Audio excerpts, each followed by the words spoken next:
اللہ تبارک و تعالیٰ نے قرآن مجید میں ارشاد فرمایا کہ محبوب علیہ السلام آپ ان لوگوں سے فرما دیں کہ اگر اللہ سے محبت کرنا چاہتے ہو تو میری پیروی کرو، میری غلامی کرو۔ قل ان کنتم تحبون اللہ فاتبعونی، آپ فرما دیں کہ اگر اللہ سے محبت کرنا چاہتے ہو تو میری پیروی کرو، یحببکم اللہ، اللہ تمہیں اپنا محبوب بنا لے گا۔ حضور نبی پاک صلی اللہ علیہ وسلم کی غلامی، حضور کی پیروی، نبی پاک کی محبت، سرور کائنات علیہ السلام کے دروازے کی گداگری، حضور کے درویزہ گر بن جانے سے، ثنا خواں بن جانے سے، نعت خواں بن جانے سے، نبی پاک صلی اللہ علیہ وسلم کے دین کے چوکیدار بن جانے سے، حضور کے دین کے طالب علم بن جانے سے، نبی پاک علیہ السلام کی اتباع کا سفر کرنے سے، حضور کی حدیث کا ذوق پیدا کرنے سے، بس کسی بھی طریقے سے نبی پاک سے بندہ جڑ کے حضور کی پیروی میں آ جائے، رب کا محبوب بن جاتا ہے۔ ایک بات اچھی طرح اپنے ذہن میں بٹھا لیں کہ اسلام بالکل فطرتی مذہب ہے، جبراً ہم سے کام نہیں کراتا۔ دل اللہ تعالیٰ کے دست قدرت میں ہے، رب چاہتا تو ہر کافر کا دل اسلام کی طرف موڑ دیتا، پابند کر دیا جاتا کہ اگر تم دین قبول کرو گے، دین پر عمل کرو گے تو فلاں فلاں چیز ملے گی، ورنہ نہیں ملے گی۔ آ جاتے لوگ پھر بھی، لیکن دین کی سب سے مضبوط گرہ محبت ہے۔ رب کہتا ہے تم اس طرح کرو، آؤ نا تو اللہ سے بھی پیار کرو، اور رب فرماتا ہے پھر میرے محبوب سے بھی پیار کرو، مجھ سے اور میرے نبی سے محبت کرتے ہوئے آؤ، پیار ہو تمہیں، تم عقیدت کے ساتھ آؤ، تمہارے دل مائل ہوں، تمہاری طبیعت مائل ہو، تمہارا ذوق ہو، طبیعت ہو۔ دیکھیں اور بات کو سمجھیں، ایمان کی تکمیل کے لیے نبی پاک علیہ السلام نے جو زاویہ دیا وہ دیا کہ تم ہر چیز سے بڑھ کے مجھ سے پیار کرو گے تو ایمان مکمل ہوگا۔ کاش کبھی ہم اس حدیث کی گہرائی میں اتر کر، بڑی معروف ہے، سب کو آتی ہے، لیکن کبھی اتر کر دیکھیں کہ تکمیل ایمان حضور کی محبت کیوں قرار پایا۔ اگر آپ بغیر محبت کے حضور کی طرف بڑھ رہے ہیں اور بغیر محبت کے دین کی طرف بڑھ رہے ہیں تو ہو سکتا ہے کہیں آپ محسوس کریں کہ میں مجبور کر دیا گیا ہوں، کہیں آپ محسوس کریں کہ مجھے اپنے آپ پر جبر کرنا پڑ رہا ہے، لیکن جب محبت ہو جاتی ہے تو محبت محبوب کی طرف کھینچتی ہے۔ محبت زبان پر محبوب کا نام جاری کرا دیتی ہے، محبت محبوب کے تذکرے پر بندے کو لگا دیتی ہے، ذوق بن جاتا ہے، شوق بن جاتا ہے، توانائی پیدا ہو جاتی ہے جذبات میں۔ پھر الفاظ کا ہجوم پاس نہ بھی ہو تو جذبات ہی الفاظ بن جاتے ہیں، پھر ترنم نہ بھی پوری ہو تو انسان کا ذوق ہی اس کے لفظ بن کے حضور کی نعت بن جاتے ہیں۔ شرط یہ ہے کہ محبت ہو۔ پھر ایک اور زاویے سے حضور نے اس بات کو سمجھایا، بخاری مسلم میں موجود ہے، فرمایا اگر تم چاہتے ہو نا کہ تمہیں ایمان کا ذائقہ ملے، ایک روٹی پیٹ بھرنے کے لیے ہوتی ہے، ایک روٹی مزیدار ہوتی ہے۔ پیٹ بھرنے والی روٹی بھی بندہ مجبور ہو تو کھا کے گزارا کر ہی لیتا ہے، لیکن ایک روٹی اس طرح کی آتی ہے کہ سالن سامنے آتے ہی آنکھوں میں خوشی آ جاتی ہے، میری مرضی کا آ گیا بھائی، یہ تو میری پسندیدہ ہے۔ پھر بندہ کھاتا ہے تو کھاتے اس کا چہرہ بتاتا ہے۔ تو ایک ہے کھانا، ایک ہے ذوق سے مزے کا کھانا، ایک ہے مومن ہونا، اور ایک ہے کہ مزہ آ جانا کہ اللہ کا شکر ہے میں مومن ہوں، یعنی مومن ہونے کا مزہ آ جانا، ذائقہ نصیب ہو جانا، لطف نصیب ہونا کہ میں مومن ہوں۔ حضور نے فرمایا تو تین چیزیں پیدا کر، تجھے اللہ ایمان کا ذائقہ عطا کر دے گا۔ ذائقہ ایمان یعنی مومن ہونے کا بھی مزہ، مسلمان ہونے کا بھی مزہ، ذائقہ ملے گا۔ وہ کیا؟ بخاری مسلم میں حدیث ہے، فرماتے ہیں تین چیزیں پیدا کر، ایک تو ہر چیز سے بڑھ کر رب رسول سے پیار کر، سامنے رکھنا، اپنے سامنے رکھ، سامنے رکھ اولاد کو بھی، مال کو بھی، اپنے اقتدار کو بھی، کرسی کو بھی، شہرت کو بھی، یہ بتا کہ یہ چیزیں پیاری ہیں یا دو قدم آگے بڑھ کے تجھے اللہ رسول پیارے ہیں۔ ہم تو تجربہ نہیں کرتے، لیکن حضرت عمر گھر سے تجربہ کر کے آئے تھے۔ انہوں نے آگے کہا یا رسول اللہ صلی اللہ علیہ وسلم مجھے ہر چیز سے بڑھ کر آپ پیارے ہیں، پر مجھے جان زیادہ پیاری آپ سے، کیونکہ وہ سچ بولتے تھے نا، سچے لوگ تھے، دیانتدار، صاف کا۔ یا رسول اللہ صلی اللہ علیہ وسلم میں سوالی بن کے آیا ہوں، حضور یہ مجھے جان آپ سے زیادہ پیاری ہے۔ تو حضور نے سینے پہ ہاتھ مارا، فرمایا ابھی ایمان مکمل نہیں ہوا۔ فوراً حضرت عمر بولے کہ یا رسول اللہ حکم کریں، بات بدل گئی ہے، اب آپ مجھے میری جان سے بھی زیادہ پیارے ہو گئے۔ فرمایا اب ایمان مکمل ہو گیا۔ ایک تو حضور نے فرمایا کہ ہر چیز سے بڑھ کر رب رسول سے پیار کرو، اور دوسرا نبی پاک نے فرمایا جس سے بھی پیار کرو اللہ رسول کے لیے ہی کرو۔ انہی محبتوں کا مرکز رب رسول ہوں۔ یہ سیاسی وابستگیاں، منہ رکھنے کے لیے تعلقات، ضرورت پڑی تو بندہ کام آ جائے گا، چونکہ میری مجبوری ہے، چونکہ مجھے ضرورت ہے، یہ بیچ میں سے نکال دو۔ خالص اللہ کے لیے کسی سے پیار کرو، مزہ آئے گا ایماندار ہونے کا۔ اور تیسرا حضور نے فرمایا کفر میں جانا تمہیں اتنا ناپسند ہو جتنا آگ میں جانا ناپسند ہے، پھر تمہیں ایماندار ہونے کا مزہ آئے گا، سرور آئے گا۔ اور جب ایماندار ہونے کا سرور آئے گا پھر انشاءاللہ نماز پڑھنے کا بھی آئے گا، پھر قرآن پڑھنے کا بھی آئے گا، پھر سنت پر عمل کا بھی آئے گا، خدمت دین کا بھی آئے گا۔ آپ جب یہ چیزیں پیدا کر لیتے ہیں، حضور کی محبت اپنی طبیعت میں ڈھال لیتے ہیں، پھر کوئی چیز خشک نہیں رہ جاتی۔ ہمارا یہ مسئلہ بن گیا کہ ہم نہ ہر چیز اجتماعی کے قائل ہوتے جا رہے ہیں، ادھر ساری دنیا جائے گی میں بھی ادھر جاؤں گا، تو یہ کوئی کمال تو نہیں نا۔ اور مرحوم اعظم نے تو کہا تھا اعظم ہمارے ہاتھ سے پیمانہ ہی گر گیا، حرب الحوث کے ہاتھ میں پیمانہ دیکھ کر، کہتے سارے ادھر چل پڑے تھے تو اب میں نے یہ رستہ چھوڑ دیا ہے، اب میں کسی وہ شاید فراز نے کہا تھا کہ شدت تشنگی میں بھی غیرت میں کشی رہی، بڑی پیاس تھی پر پھر بھی ہم نے غیرت سے پیا جو بھی پیا، شدت تشنگی میں بھی غیرت میں کشی رہی، اس نے جو پھیر لی نظر تو ہم نے بھی جام رکھ دیا۔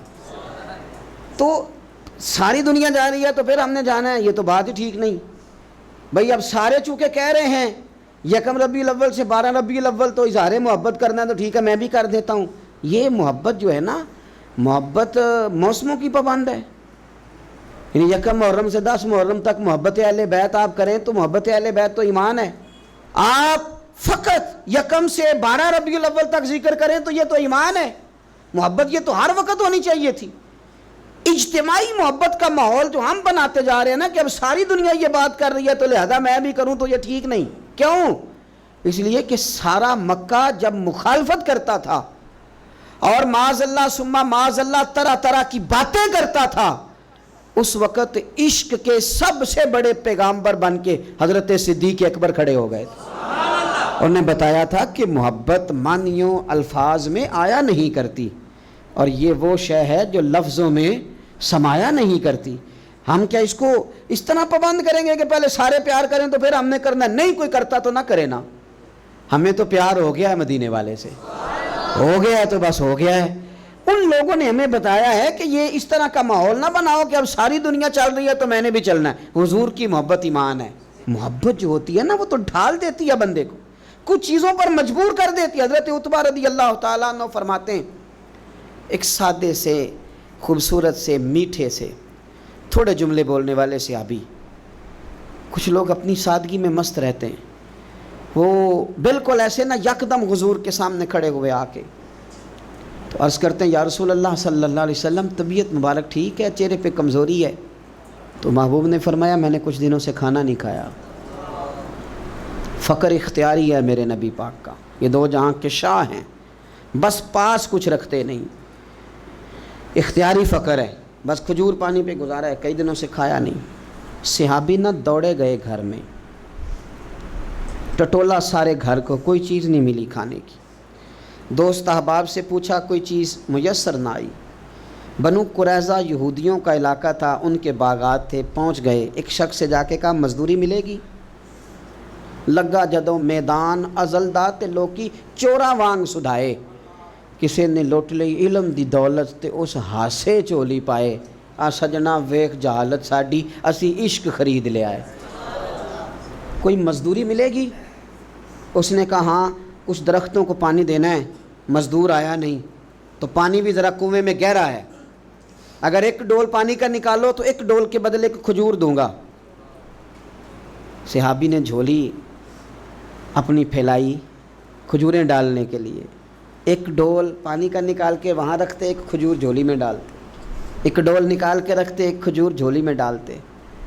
جب جھولی پوری بھر گئی کھجوروں سے تو خوشی خوشی ہنستے مسکراتے. تحفے میں جذبہ ہونا چاہیے. تحفے کی قیمت اس کا جذبہ ہوتا ہے. آپ مہنگا تحفہ لے کے آئیں اور ہیں آپ سیاستدان, نکلوانا آپ نے کوئی کام ہے, تو وہ تو سیاسی رشوت ہے, وہ تحفہ تھوڑی ہے. تحفے کا بھی کبھی وزن ہوتا ہے, تحفے کی بھی کبھی قیمت ہوتی ہے, تحفے کے بھی جو خلوص ہوتا ہے. جھولی بھری ہوئی کھجوروں کی لا کے مصطفیٰ کریم کی بارگاہ میں پیش کی, ہاتھوں پہ چھالے, وجود پر بظاہر مٹی لگی ہوئی, لا کے وہ سارا کچھ حضور کی بارگاہ میں پیش کیا.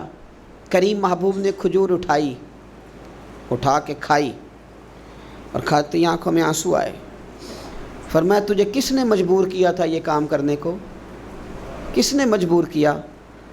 تو نہیں, کچھ لوگ سادے ہوتے ہیں, انہیں زیادہ باتیں نہیں آتی, وہ لفظوں کے ہیر پھیر میں قابو نہیں کر سکتے, لیکن ان کی عقیدت بڑی پکی ہوتی ہے, ان کی باتیں بڑی خوبصورت ہوتی ہیں, لہجہ اتنا حسین ہوتا ہے کہ سمجھ آتی ہے کہ چھلک کیا رہا ہے لہجے سے.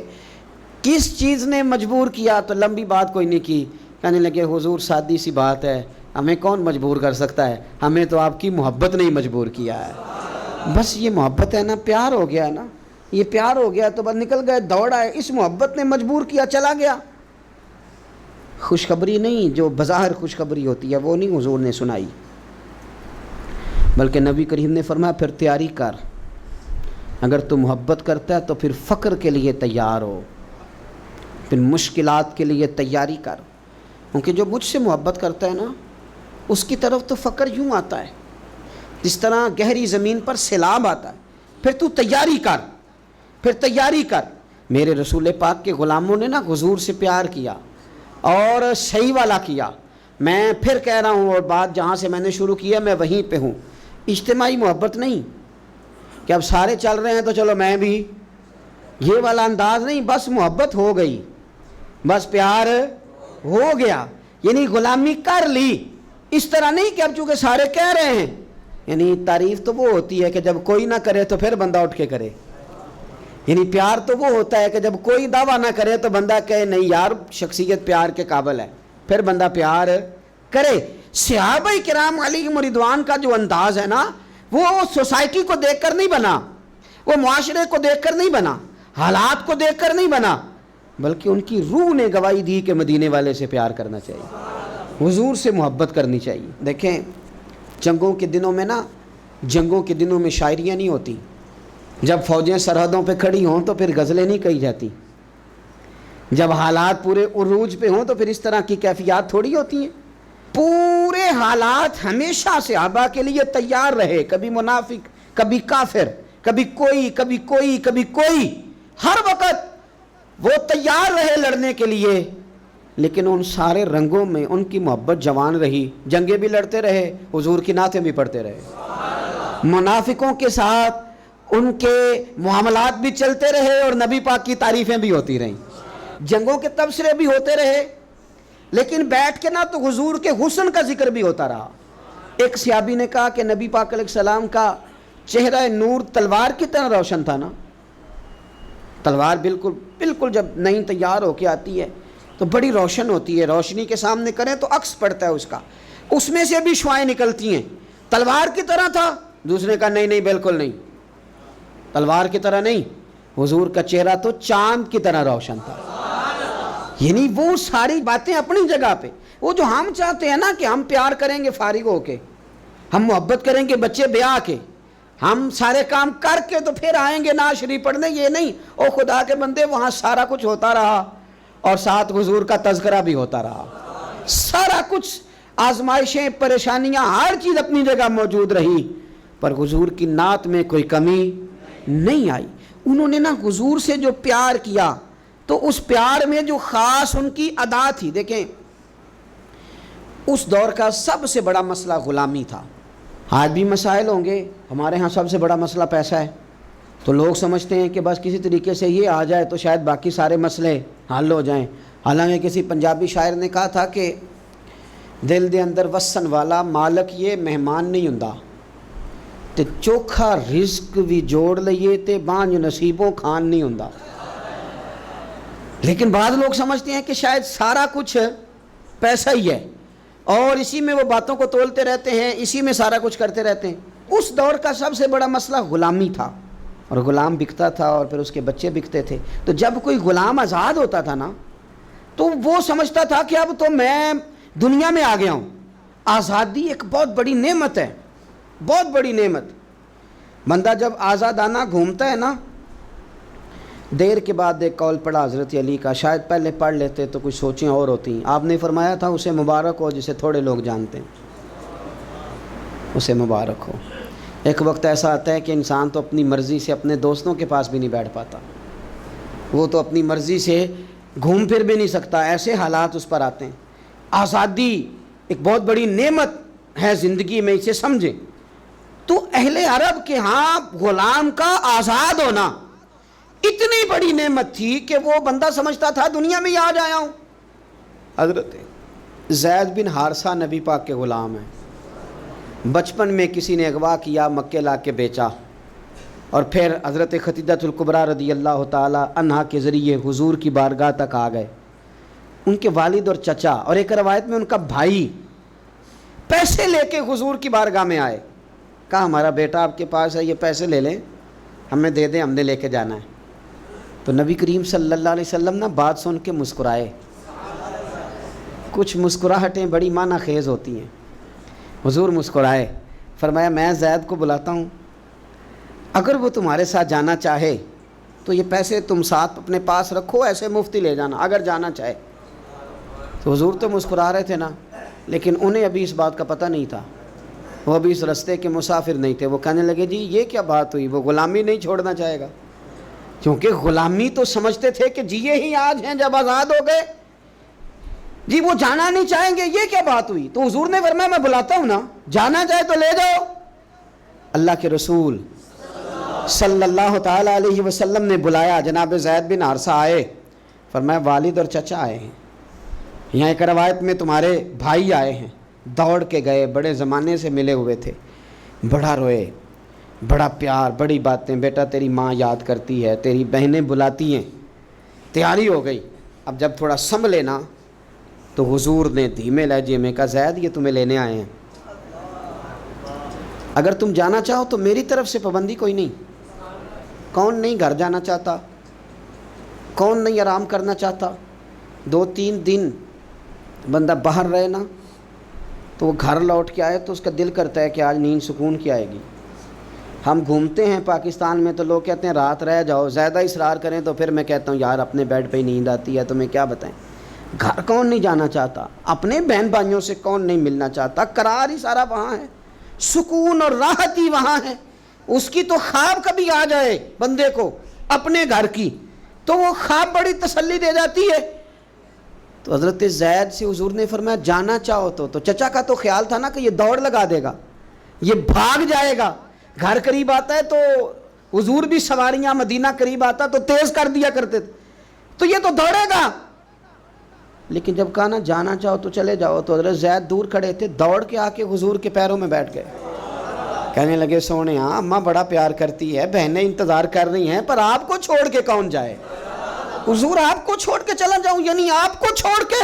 بولے بریلی کے امام، کہنے لگے تیرے قدموں میں جو ہے غیر کا منہ کیا دیکھیں، تیرے قدموں میں جو ہیں، تیرے قدموں میں جو ہیں، تیرے قدموں میں جو ہیں وہ غیر کا منہ کیا دیکھیں. کون نظروں پہ چڑھے دیکھ کے طلبہ تیرا، اور فرمانے لگے تیرے ٹکڑوں پہ پلوں، مجھے غیر کی ٹھوکر پہ نہ ڈال، میں جھڑکیاں کھاؤں کہاں چھوڑ کے صدقہ تیرا. حضور یہی رہنا ہے، یہی رہنا ہے. ہمیں کوئی آزادی نہیں چاہیے، کوئی آزادی نہیں. یہ غلامی کئی آزادیوں پہ قربان کی. جب پیار ہو گیا، جب محبت ہو گئی تو انداز بدل گئے، طریقے بدل گئے. ہم نہ خشک ہو کے آئے ہیں دین میں، خشک ہو کے. میں بڑے درد سے کہتا ہوں، نعت خوانوں سے کہتا رہتا ہوں، اپنی بھی اصلاح کرتا رہتا ہوں، ان سے کہتا ہوں ہمیں بھی کوئی مشورہ دو. ان سے بھی گزارش کرتا رہتا ہوں کہ یہ جس دن تمہاری تجارت بن گئی یہ تمہارا مزہ لے جائے گی نعت خوانی. یہ دین جس دن بھی تھوڑا سا کاروبار بن جاتا ہے مزہ خراب کر دیتا ہے، ذائقہ خراب ہو جاتا ہے. اس لیے کہ پورے سالن میں اتنی سی بھی گرد پڑ جائے نا پوری دیگ میں تو سارے کا ذائقہ لے جاتی.